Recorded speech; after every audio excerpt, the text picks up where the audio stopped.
Exercise set 2.2 का third question है the present ages of the Salil's mother is 3 times the present age of Salil after 5 years their ages will add up to the 70 year find their present age। अब देखो हम क्या करेंगे, सलील के present as को x मानेंगे। So solution है let the Salil's present age is x, तो उसकी मम्मी उसकी 3x से 3 पर ज़्यादा है।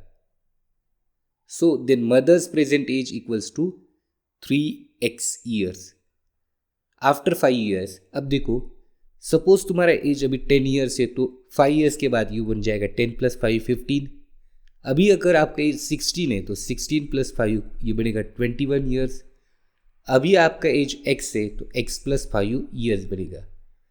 तो सलील का एज बनेगा 5 years के बाद x + 5 और उसके मम्मी का एज बनेगा 3x + 5। So after 5 years, Salil's age equals to x + 5 and mother's age equals to 3x + 5।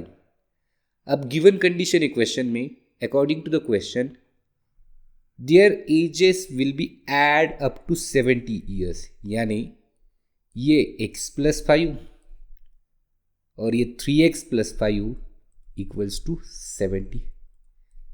अब ये x + 3x ये बनेंगे 4x, 5 + 5 10 = 70। सो 4x = ये +10 उस साइड जाके माइनस हो जाएंगे तो 70 - 10 4x = 60।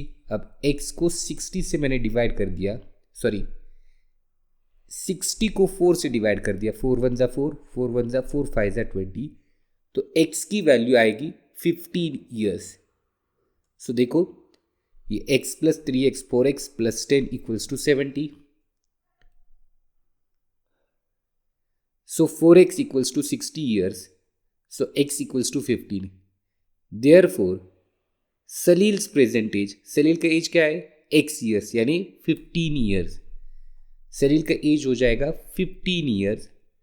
And mother's present age, mother's का एज है 3x यानी 3 × 15 45 years.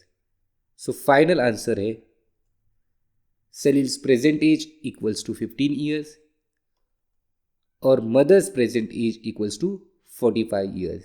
And this is the solution of this question.